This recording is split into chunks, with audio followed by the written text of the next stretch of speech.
शुक्रवारी पहाटेपासून सुरू झालेल्या मुसळधार पावसानं उमरससह परिसराला चांगलं झोडपून काढलंय।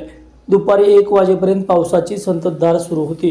दरम्यान मुसळधार पावसानं उमरस परिसरातील वराडे, तासवडे, बेलवडे हवेली, तळबीड, कोर्टी, पेर्ले, भोसलेवाडी, भुयाचीवाडी, इंदुली तसेच चोरे परिसरातील ओढ्या नाल्यांना खळखळून पाणी वाहू लागलं असून कृष्णा, तारळी, उत्तरमान नद्यांसह अनेक ओढे नाले दुथडी भरून वाहू लागले आहेत।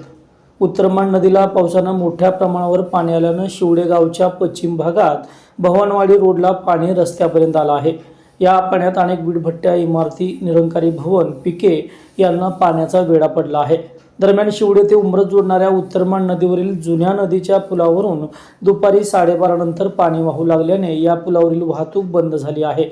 सुरक्षेच्या कारणास्तव उमरस पोलिसांकडून येथे बॅरिगेट लावण्यात आले असून वाहतूक बंद करण्यात आली आहे।